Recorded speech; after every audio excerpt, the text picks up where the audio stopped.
2025년 5월 31일 이정훈입니다. 계절의 여왕이라는 5월이 지나갔습니다. 정말 우습게 지나갔죠. 처음에는 날씨가 추웠다. 처음엔 더웠다 추웠다 그래서 뭐야 5월인가 아닌가 하다가 선거에 뭐에 정신없이 5월이 지나갔습니다. 이제 6월입니다. 6월은 어떤 날이냐 어떤 달이냐 이재명이 대통령에 등극할 수도 있는 시절이 오는 때입니다. 이재명이 대통령이 되면 어떤 일이 일어날까? 저는 계속해서 대한민국 유권자들을 비판하고자 합니다. 대한민국의 주인, 주권자, 국민이라고 하죠. 국민이라고 해서 모든 거에서 다 면책특권을 받는 건 아닙니다. 무슨 짓을 해도 된다고 하는 건 아닙니다. 주권자라도 사람을 죽이거나 나쁜 짓을 하면 처벌을 받아야 됩니다. 대한민국을 이끌어갈 대통령을 뽑는 게 주권자들인데 그들이 엉뚱한 사람을 대통령 뽑아놓고 그에 대한 책임을 회피한다면 그들은 주권자가 아니다는 얘기를 하겠습니다. 오늘 조선일보의 김대중 칼럼을 보신 분들이 있는지 모르겠네요. 21대 대통령 선출 투표장에서 라는 제목을 붙인 건데 김대중 주필, 지금은 주필이 아니죠. 제가 조선일보에 들어갔을 때 그때 그분이 논설 주간이었나? 그 후에 잠시 편집국장 했다가 계속 논설실에 있으면서 오랫동안 주필을 하고 지금은 리타이어 했습니다. 나이도 굉장히 많으신 분인데 자기가 지금까지 수많은 정권 교체를 봤다. 근데 이번에 이재명 대통령이 등극하게 되는 정권 교체는 상당히 두렵다. 라고 글을 시작했습니다. 60년 기자 생활에서 10명의 대통령을 겪었고 4번의 명실상부한 정권 교체. 좌에서 우로, 우에서 좌로. 이거를 봤는데, 근데 이번에도 그런 식으로 정권 교체가 있을 것 같은데, 이번만큼은 불안하고 두렵고 암울하다.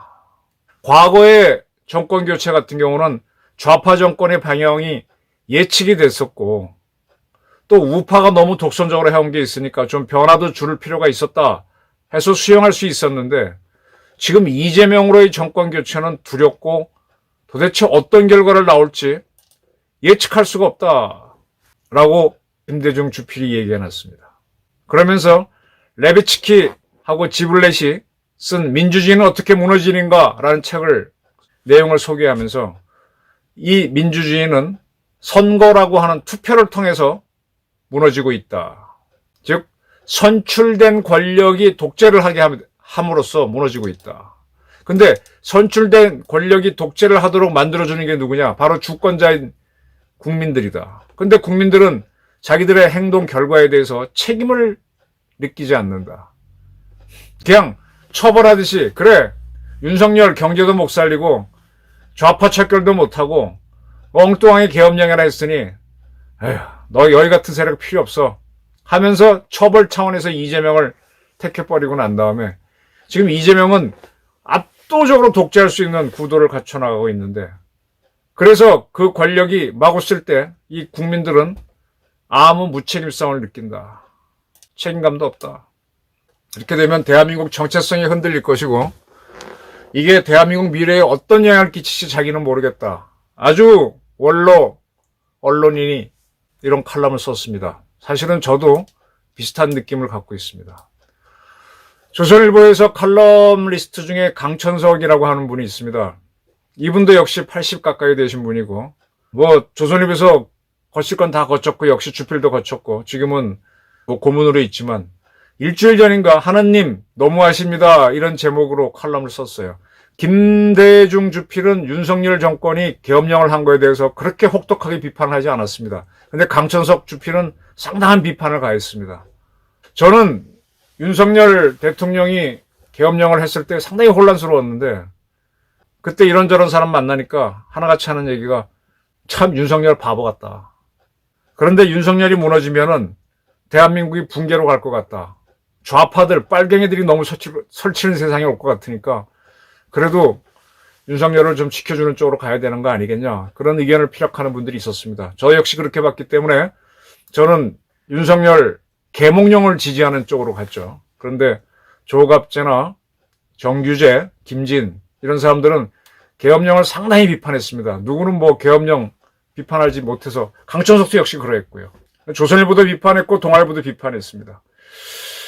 그게 그렇게 비판을 해놓고 나서 지금 이재명 등극에 대한 두려움에 빠지는 게 좋은 건지 아니면 그때부터 막는 게 좋은 건지는 전략적 판단인데 저는 제 판단이 옳았다고 봅니다. 어쨌든 강천석 칼럼니스트는 상당히 비판했습니다. 조선일보도 굉장히 비판을 했던 계엄령을 비판했었는데 그런 그가 이재명 대통령이 될 가능성이 매우 높아지니까 하느님 정말 너무하십니다. 이런 칼럼을 썼습니다. 이재명은 계속 1등을 달리고 있고 그리고 이미 6월 3일은 응징의 시간이라고 정의해놨다. 그래서 사법부도 허리를 꺾어놔 버렸고 대법관들은 변호사 자격이 없는 사람도 임명할 수 있겠다는 그런 구상까지 하고 있고 그러니까 이렇게 다 해놨는데 국힘당에서는 김문수를 내세웠지만 상당히 힘든 상황이죠. 그런 상태에서 이재명은 쉐쉐 대통령이 되면 어떠냐고 변명을 했습니다. 거기에 대해서는 제가 대구의 매일신문 칼럼에다가 비판을 했는데 쉐쉐 대통령은 대한민국 말아먹을 것이라고. 쉐쉐 외교 주장하는 이재명 때문에 미국은 주한미군 감축 이야기를 꺼내고 있어서 상당히 심란하다. 그래서 하나님 정말 너무하십니다. 이재명 같은 사람을 어떻게 대한민국 대통령으로 만들려고 합니까? 이런 칼럼을 썼습니다. 상당히 저보다 더 경험이 많고 노련한 언론인들이 이재명 대통령을 정부를 좀 걱정하는 게 아니라 두려워한다라는 표현을 썼습니다. 계엄령 문제에 있어서 윤석열을 비판했던 사람들도 아마 이재명 등장하면 어떻게 되지 하는 걱정들은 하고 있을 거라고 봅니다. 저는 이렇게 봅니다. 이재명 대통령이 등장해서 이제 여러 가지 변화가 있겠는데 그중에 하나 눈에 띄는 거는 대한민국 안보가 상당히 위기가 올 겁니다. 이번 대선에서는 안보 문제가 거의 거론되지 않았습니다. 어떤 안보 문제가 오느냐? 중국이 쉐쉐 대통령 이재명을 갖고 꼬리치기를 하면서 대한민국을 압박해 들어올 때 이재명이 쉐쉐 거리지 않고 노노라는 말이 중국말로 뭐라 그러나 쉐쉐 거리자 그랬잖아요. 쉐쉐 안 거리기 시작하면은 압박을 가하면서 한중 갈등이 만만치 않을 겁니다. 남북 갈등도 만만치 않을 겁니다. 이렇게 되면은 중국은 지금 대만 문제를 놓고 미국에 압력을 가하던 거에서 이제 한국을 자기 편으로 끌어당겨서 미국에 압박을 넣으려고 하게 되면 미중 간의 갈등이 대만 해협뿐만 아니라 대한민국 서해에서도 일어나게 됩니다. 그 전에 윤석열 정권은 어찌됐든 간에 한미일 확실한 공조를 선택했었는데 이재명 세력들은 윤석열 대통령 1차 탄핵 안에 북중로를 자극했다는 표현을 썼었죠. 친북, 친중, 친러 노선을 드러냈었습니다. 이런 세력이 딱 집권해서 중국에 쉐쉐거리고 가게 되면 우리는 피할 수 없이 중국으로부터 엄청난 압박을 받을 겁니다. 그리고 그 문제 때문에 미국이 중국을 견제하면서 한반도는 1885년인가요? 청나라하고 일본이 조선 종주권을 놓고 한바탕 싸움을 해서 일본이 이기죠. 그 다음에 1904년인가요? 러시아하고 일본이 또 한바탕 싸워서 일본이 이기죠. 그런 유사한 상황, 즉 대한민국 누가 품을 것이냐를 놓고 미중이 한바탕 싸워서 우린 그 싸움에 휘말리는, 그리고 그 결과에 의해서 주권을 잃었는데 그 당시에는 뭐 그 정도까지 갈지 안 갈지 모르겠지만 그런 처지가 될 수 있다라는 겁니다. 무슨 얘기냐? 우크라이나가 되는 겁니다. 대한민국이 동아시아의 우크라이나가 되는 겁니다. 현재의 우크라이나가 될 수 있는 나라는 제가 보기엔 대만으로 봤어요. 대만에서 민진당하고 국민당 정권이 왔다 갔다 했는데 국민당은 쉽게 말하면 친중이고 민진당은 반중이었죠. 우크라이나 정권도 친러 반러 왔다 갔다 하다가 반러 세력이 권력을 잡으니까 러시아가 쳐들어온 게 전쟁이었잖아요. 지금 대만도 그 왔다 갔다 하다가 민진당이 지금 어쨌든 정권은 쥐고 있는데 국회는 국민당이 많아. 계속 위태롭습니다. 이게 위험한 시대일수록 흑백 논리에 따라 한쪽 편을 딱 들어야 돼요, 동맹을. 근데 왔다 갔다 하는 거는요, 공격을 받게 돼 있습니다. 그래서 지금 대만이 시끄러운데 지금 대한민국이 그런 데로 가. 지금 대한민국은 이재명이 들어서서 중국에 쉐쉐거리기 시작하면 이미 미국은 대만 해협 문제에 주한미군 사용할 수 있다라고 돌을 던져놨고 한국이 그냥 중국에 쉐쉐거리는 걸 절대로 좌시하지 않을 겁니다.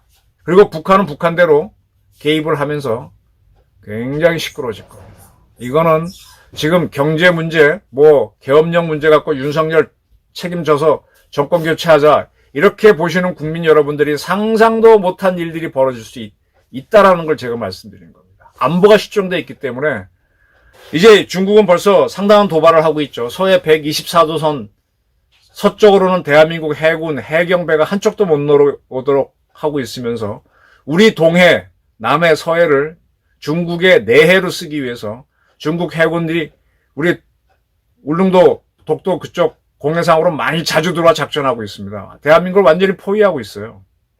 중국 공군기들이 우리 독도 쪽으로 날라와서 러시아 공군기들하고 같이 합동훈련하고 연합훈련하고 빠지는 경우가 자주 있었습니다. 우리 카디즈, 우리 EEZ 무시당하는 건 부지기수고요. 이제 점점 그게 커질 겁니다.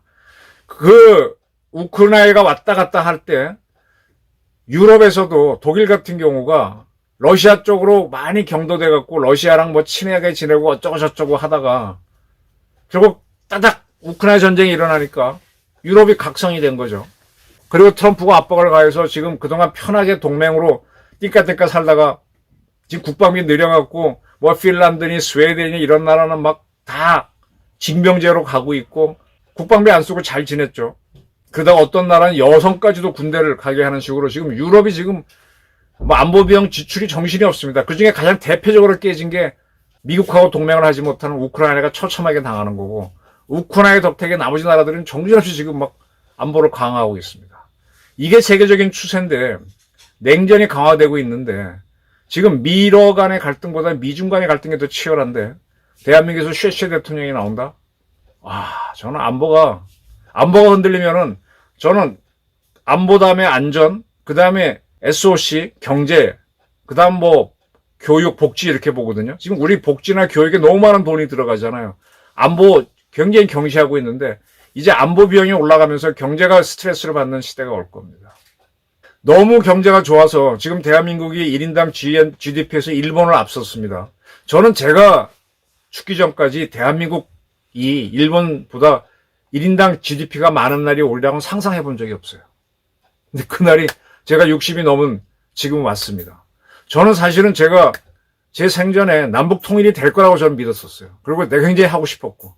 근데 점점 멀어져 가고 오히려 우리가 먹히는 상황으로 가는 거 아닌가 하는 두려움이 들 정도로 제가 안보에는 자신이 있었는데 이 친공산적인 이 운동권들이 자꾸 국회에 들어와서 지금 이재명을 앞세워서 자기들 하고 싶은 대로 지금 다 해보려고 신진 남노당 같은 자들이 지금 너무 많이 들어와 있습니다. 4.3 사건도 성격을 바뀌어버렸지, 여순 사건 바꿨지, 5.18도 바꿨지.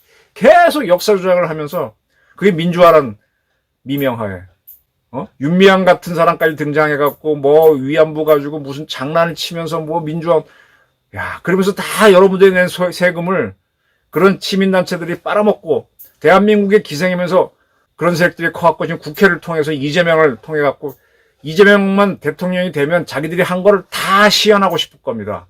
그들은 무책임할 거예요. 지금 이재명을 찍으려고 하는 유권자들과 똑같이 나중에 잘못되면 이재명 책임으로 넘기고 자기들은 하려고 할 겁니다. 지금 사법부를 굴복시키고 검찰을 해체하고 군도 이제 민간인 장관은 좋은데 이상한 자들 하나 장관 시켜가지고 군을 완전히 바보로 만들면 대한민국은 한 방에 호방이 될 수 있습니다. 미국은 그렇게 어리석지는 않을 거예요. 한국이 이상하게 가서 동맹 때문에 큰 전쟁에 말려드는 거를 피하려고 할 겁니다. 그래서 그 전에 무슨 수를 쓰거나 아니면 그런 상황이 되면 동맹을 끌어내겠죠. 우린 철석같이 믿고 있는데 동맹은 항상 깨지는 거였습니다. 한미동맹이 너무 오래 가고 있는 거지. 쉐쉐 대통령 등장하는 날, 지금 그 전에 김대중 정권이 들어섰을 때 저는 동아일보에 있었는데 그때 김대중 정권이 대한민국의 대표적인 두 신문인 동아일보, 조선일보 세무조사했습니다. 언론 탄압이 들어왔죠. 그리고 그 와중에 동아일보 사주의 부인께서 자살을 했습니다. 그런 일도 겪었습니다. 그 다음에 노무현 정권이 들어서가지고 뭐 기자실을 없애고 뭐 없애고 하면서 과거의 유력지 위상을 많이 떨어뜨리고 언론에서도 막 흔들리고 막 이런 상황, 그런 상황도 겪었습니다. 근데 이재명이 집권하는 이 세상이 오게 되면 전혀 다른 세상이 올 것 같아요. 저는 이재명 등장했을 때 조선일보가 어떻게 대응할까가 굉장히 궁금해요. 뭐 비판하는 분도 많지만 그래도 보수의 대표지인데 그게 이승만 정권, 박정희 정권, 전두환 정권, 김대중 정권, 노무현 정권, 문재인 정권 다 살아남았는데 이번에는 어떻게 할까? 자기 색깔을 지키면서 어느 정도까지는 궁금할 정도로 지금 조선일보도 위기를 느끼고 있을 거고 아마 동아도 아마 그럴 겁니다. 이미 고개를 숙이고 변한 언론들은 말할 것, 그건 좀 덜하겠지만 차라리 기업하는 분들은요, 제가 이렇게 만나보면은 이재명 정권 등장에 대해서 두려워하지 않아요. 왜? 그들은 돈에 약하니까 돈을 주면은 오히려 더 공간이 생길 수도 있다. 라고 좀 편하게 보지만 뭔가 주의 주장을 해온 언론 기업이라든지 이런 사람들은 이거 전혀 다른 대한민국 체제가 바뀔 수 있는데 안 볼 회사도 마찬가지고 이재명 쉐쉐 대통령 등장 별거 아니야 하고 보시고 투표하시는 분들 참 많을 겁니다. 지금 유시민이 설란양 여사에 대해서 얘기한 거는 그게 그자들의 본심입니다. 문재인도 사람 좋은 사람이죠. 근데 김대중 주필도 썼지만은 그 천안함 유가족들이 뭐라 했을 때 냉정하게 싹 돌아서고 비인간적인 모습 보였잖아요. 세월호에 대해서는 그렇게 안 하죠. 유시민이라는 사람이 옛날 서울대 프락치 사건에 대해서 보인 행태, 그걸 목격한 기자들 얘기 들어보면은 사람이 뭐 저래 이런 느낌 딱 듭니다. 속입니다, 저자. 그러니까 윤석열 너무 못해서 뭐 이재명 한 번 더 줘보지 이렇게 생각하고 투표하시겠지만 나중에 그들이 권력을 잡고 우리 안보가 춤을 추고 경제가 흔들릴 때 그때 아차 할 수 있겠죠. 근데 책임감 안 느끼고 그거 술자리 내 손가락 잘라야지 이런 얘기를 하겠지만 그들이 갖고 간 권력은 김일성이도 한번 권력 지니까 지금 80년 권력을 3대째 누리고 있지 않습니까? 쉽게 좌파들은 권력을 내놓지 않을 겁니다. 내놓은 순간에 그들이 당한다는 걸 아니까. 지금 김정은이는 남북이 통일을 포기하면서까지 자기네 살겠다고 권력을 유지하려고 길을 쓰는데 그게 대한민국에서 일어나지 말란 법이 있나요? 아마 6월달이 돼서 새로운 정부가 들어선다. 그게 이재명 정권이다. 처음에는 사탕발림으로 부들부들 하겠지만 점차 그 숨어있는 것들이 나오면서 전혀 새로운 세계가 열릴 수 있습니다. 판도라의 상자가 열릴 수도 있습니다. 학자들은요, 뒤늦게 뒷북을 치기 때문에 뭐 어쩌고저쩌고 하지만 역시 언론사에서 오랫동안 경험한 사람들이 감각이 빠르고 표현력이 좋습니다. 동아일보에도 꽤 좋은 칼럼니스트들이 있긴 하지만 대한민국을 대표하는 김대중, 강천석 두 칼럼 리스트의 글을 한번 보시면서 이제 본투표 결정해 주셨으면 하는 마음입니다. 판도라의 상조가 열렸습니다. 감사합니다.